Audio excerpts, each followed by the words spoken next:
नमस्कार, मैं S K Pandey, founder and head CLC, आप सभी लोगों का अपने चैनल में स्वागत करता हूं। हमारे चैनल का उद्देश्य है कि जो भी स्टूडेंट्स जुडिशियल सर्विसेज या सिविल सर्विसेज की तैयारी कर रहे हैं वो कैसे मेंस में बेहतर से बेहतर स्कोर कर सकें, कैसे वो बेहतरीन से बेहतरीन आंसर लिख सकें। इस मिशन को साकार करने के लिए सीएलसी अपने ग्रुप में हर रोज एक क्वेश्चन पीटी, मेंस और इंटरव्यू के पर्पस से पूछता है और इन क्वेश्चंस को फ्री ऑफ कॉस्ट पढ़ाता भी है। अगर आप सीएलसी की इस फ्री सर्विसेज का लाभ उठाना चाहते हैं तो स्क्रीन पर लिखे हुए नंबर पर हमें टेक्स्ट या कॉल करके अपना नाम और अपने यूनिवर्सिटी का नाम नोट करवा दें या मैसेज कर दें, आपको इन फ्री सर्विसेज में ऐड कर दिया जाएगा। इसके अलावा सीएलसी नॉन कमर्शियल चार्जेज पे बेहतरीन से बेहतरीन क्वालिटी एजुकेशन प्रोवाइड करता है। अन्य जानकारी के लिए आप स्क्रीन पे लिखे नंबरों पे फ़ोन कर ये जानकारी हासिल कर सकते हैं। तो आइए आज का टॉपिक अब हम लोग शुरू करते हैं। आज का ये क्वेश्चन नंबर 188 आपके स्क्रीन पे डिस्प्ले हो रहा है। The proportional equality does not permit affirmative action by the state in favor of disadvantaged people। ये सारी चीज़ें आज हम लोग डिस्कस करेंगे। Answer B permits affirmative action, तो इस क्वेश्चन का आंसर पीटी का बी है। कैसे है वो हम लोग डिस्कस करेंगे। मेंस का जो क्वेश्चन है कि वेरियस कंसेप्ट्स ऑफ इक्वालिटी, तो इक्वलिटी के बहुत सारे कंसेप्ट हैं। Legal concept, social concept, financial concept, political concept. We are confined today here only upon the legal concept of the equality. What is, तो ये 15 मार्क का है कंसेप्ट ऑफ इक्वलिटी। और ख़ासकर आपसे पूछा गया है कि ट्रेडिशनल और मॉडर्न कंसेप्ट ऑफ इक्वलिटी क्या है, वो 10 मार्क्स का है। आप जब भी मेंस में आंसर लिखें तो मैं पिछले वीडियोज में, ये वीडियो शायद पार्ट 9 है और फंडामेंटल राइट सीरीज चला, ये 9th वीडियो है। इससे पहले के वीडियो भी आप देखेंगे।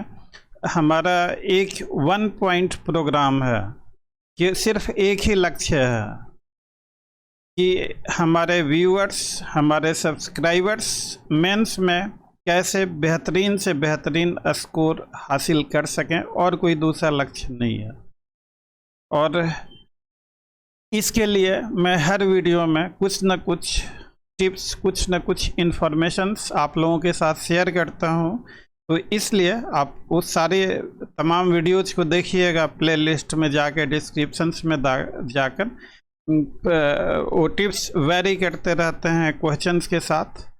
तो ये जो वेरियस कंसेप्ट्स ऑफ इक्वलिटी है, equality is the cherished idea of humanity.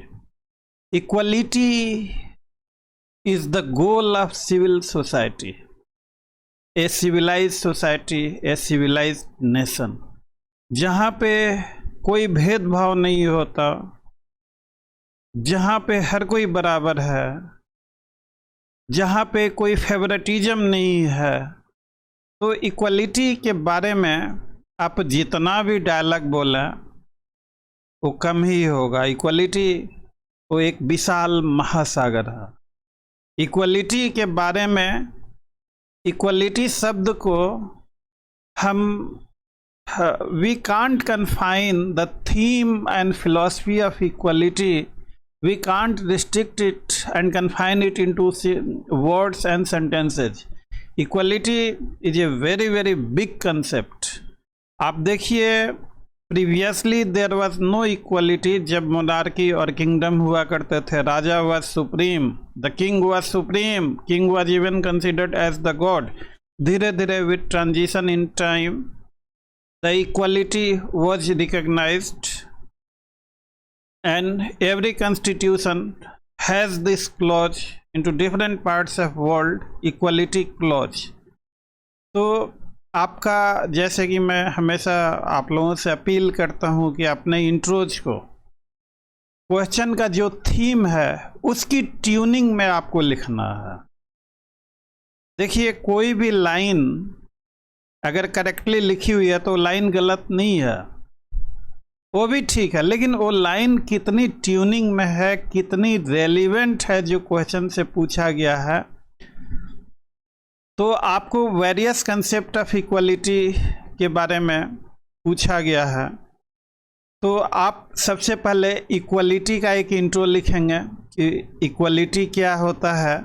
तो जो अभी मैंने आपको उदाहरण दिया कि पहले इक्वलिटी नहीं थी, राजा की इच्छा सब कुछ होता था, बाद में राजा प्रजा सब एक समान, इसको आप अपने लैंग्वेज में ट्रांसलेट करके, मैं हिंदी इंग्लिश दोनों में, चूँकि बहुत सारे हमारे व्यूअर्स हिंदी मीडियम के भी हैं, I feel a bit discomfort while speaking in Hindi, लेकिन मैं कोशिश करता हूँ कि हिंदी में ही एक्सप्लेन कर पाऊँ आप लोगों को। शुद्ध हिंदी तो आती नहीं मुझे, क्योंकि अब जो भी हो, तो मिक्स हिंदी इंग्लिश दोनों में, तो आप लोग अपने जो भी मीडियम है आप लोगों का, वो अपने अपने हिसाब से एडजस्ट कर लेंगे। तो इक्वलिटी का थोड़ा किचेरिस आइडिया थोड़ा सा वो भी दीजिए। देखिए, absolute equality is never possible, this is totally misnomer. आप अपनी फैमिली में देखें, अपनी सोसाइटी में देखें, तो absolute equality is practically not possible. अब एब्सोल्यूट इक्वलिटी, अब आप अपने पिताजी के पैर छू के आशीर्वाद लेते हैं, तो पिताजी भी आपके पैर छू के आशीर्वाद लें आपसे।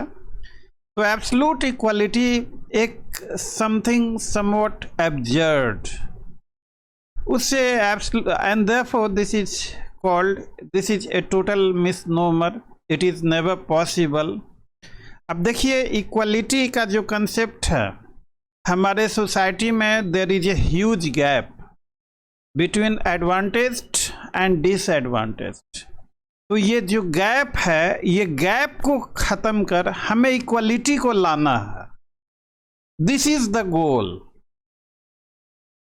To remove the gap between advantaged and disadvantaged and ensure equality, that no one is disadvantaged or no one is advantaged, everyone is equal।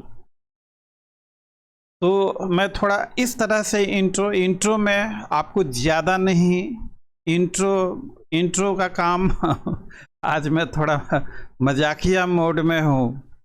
जैसे दाल में आप नमक डालते हैं, नमक कम हो गया तो भी स्वाद गया आपका, और नमक ज़्यादा हो गया तो भी आपका स्वाद गया।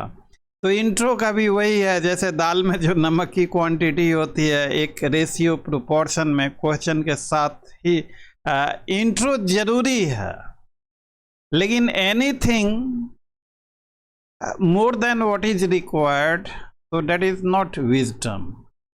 तो उसी हिसाब से आप एडजस्ट करेंगे। अब इसके बाद सीधे आप आर्टिकल 14 पे शुरू हो जाएं, इक्वलिटी क्लॉज, और आर्टिकल 14 को लिख दें कि निगेटिवली वर्डेड है, the state shall not deny to any person. ये एनी पर्सन, बच्चे लोगों से लिखने में एग्ज़ाम का प्रेशर होता है, वो जानते हैं, लेकिन एनी पर्सन की जगह यहाँ पे सिटीजन वगैरह कोट कर देते हैं, तो आपका फिर आप गए, फिर आप सोचेंगे कि आपने बहुत अच्छा लिखा, लेकिन ये मामूली, ये छोटी छोटी गलतियाँ काफ़ी पेनफुल हो सकती हैं। तो ये इन चीज़ों पे आप ध्यान रखेंगे।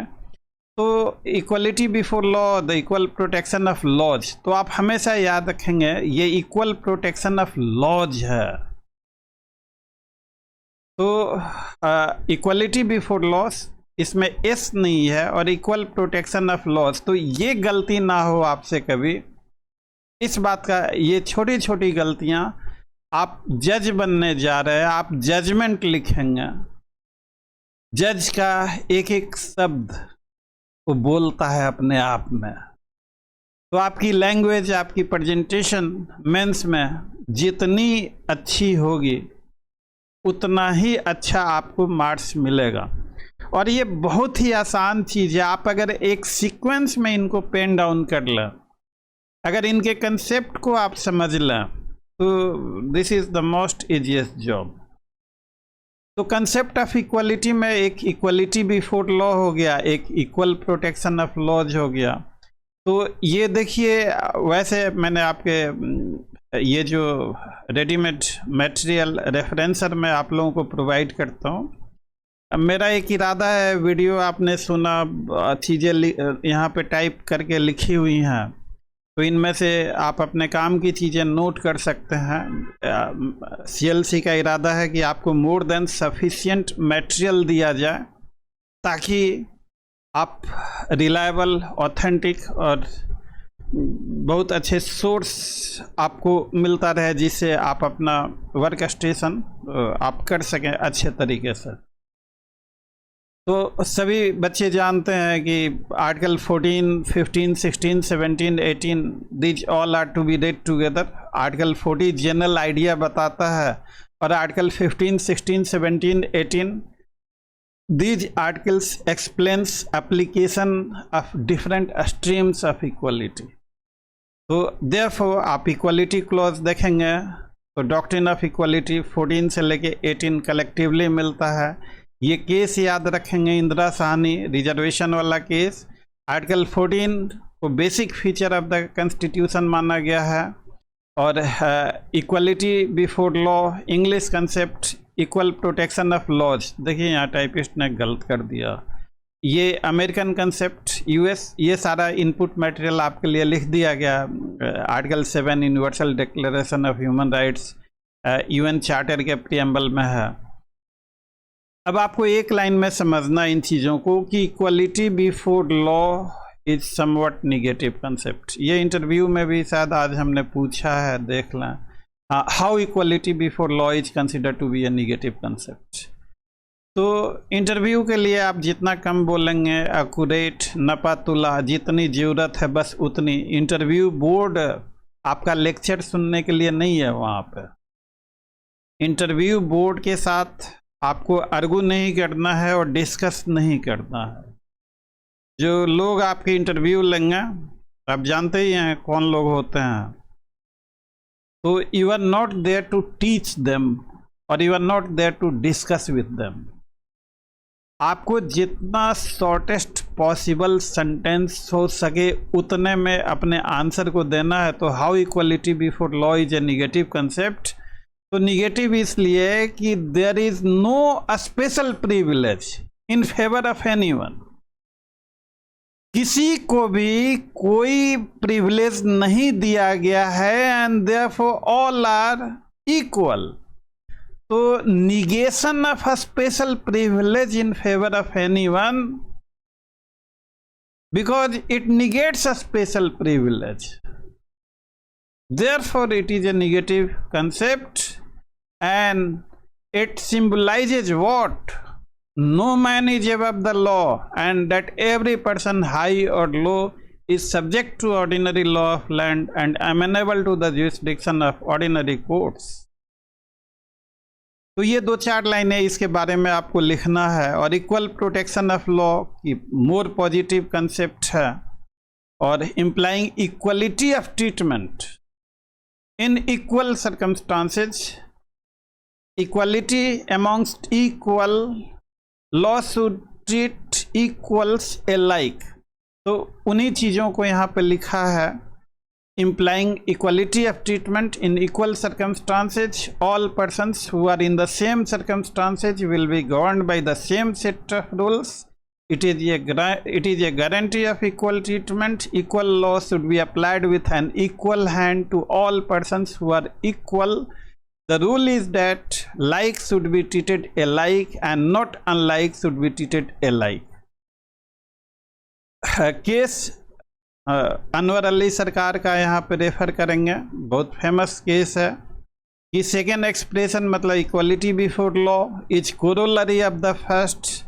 और इन ये दोनों आपस में इनसेपरेबल हैं और it is very difficult to imagine a situation in which violation of equal protection of laws will not be considered as violation of equality before law. तो इस केस में सुप्रीम कोर्ट ने कहा कि ये दोनों expressions mean one and same thing. तो in nutshell दोनों का ही पर्पस इक्वलिटी को इंश्योर करना है, therefore it means one and same thing. But still there is a difference. जो सेकेंड एस्पेक्ट है that is more positive, first aspect है that is negative aspect, equality before law. तो equality before law is a negative aspect because it negates any special preference in favor of anyone. This is number one. Number two, absolute equality is impossible to be established. Since this is impossible to be established, therefore it's also a negative concept. तो आपको दो reasoning देना है। तो ये आपका case हो गया। इन द स्पेशल कोर्ट का भी आप दे सकते हैं reference. Underlying principle of guarantee of article 14 that all person similarly circumstance should be treated alike both in privileges conferred and liabilities imposed. आगे आप इसमें देंगे अच्छी लाइनें कुछ। Constitutional principle of equality is inherent in rule of law. Rule of law is satisfied when laws are applied or enforced equally. अगर law को आप इक्वली अप्लाई करेंगे तभी रूल ऑफ लॉ होगा। मैं एडमिन लॉ जब आपको 2.5 का पढ़ाऊंगा रूल ऑफ लॉ, तो ये बहुत सारी चीज़ें मैं डिस्कस करूंगा वहाँ पे। चूँकि आज टॉपिक दूसरा है तो जस्ट रेफरेंस के तौर पे मैं दे रहा हूँ यहाँ पे। तो और ये इनपुट मटेरियल हाईलाइट करके लिखा हुआ है, इसको नोट डाउन आप कर लीजिएगा। The rule of law is satisfied when laws are applied और enforce equally. Can we say that by not applying law equally can you enforce rule of law? Straight answer no. तो concept of equalities allow differential treatment. अब देखिए एक चीज और बता दूं, differential treatment, equality amongst equal. अब देखिए समाज में गैप है एडवांटेज्ड और डिसएडवांटेज्ड। अगर हम एडवांटेज्ड और डिसएडवांटेज्ड दोनों को अगर एक जैसा ट्रीट करेंगे तो ये गैप बढ़ेगा। ये गैप हमें कम करना है, इस गैप को खत्म करना है, एबॉलिश करना है। तो देयरफॉर जो डिसएडवांटेज्ड हैं उस क्लास में तो उनको उसी तरीके से ट्रीट किया जाएगा, और जो एडवांटेज्ड हैं तो वो बात होती है वो क्लासिफिकेशन हम लोग आगे अभी जस्ट करेंगे। अगला एक कंसेप्ट है जो आज का क्वेश्चन पूछा गया, फॉर्मल इक्वलिटी। तो फॉर्मल इक्वलिटी और इगैलिटेरियन इक्वलिटी दो कंसेप्ट हैं अपने लॉ में। तो इगैलिटेरियन इक्वलिटी को ही हम लोग कहते हैं प्रोपोर्शनल इक्वलिटी। तो फॉर्मल इक्वलिटी का मतलब है कि law treats everyone equal and does not favour anyone either because he belongs to advantage section of society और डिसएडवांटेज सेक्शन ऑफ सोसाइटी। तो formal equality is also known as equality before law. और egalitarian equality जो है आपका, egalitarian equality is proportional equality.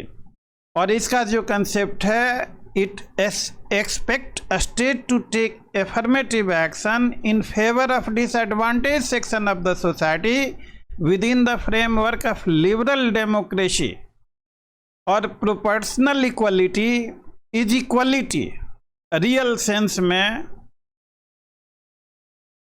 Egalitarian equality का ही मतलब होता है proportional equality, and this is the real equality in fact, हकीकत में।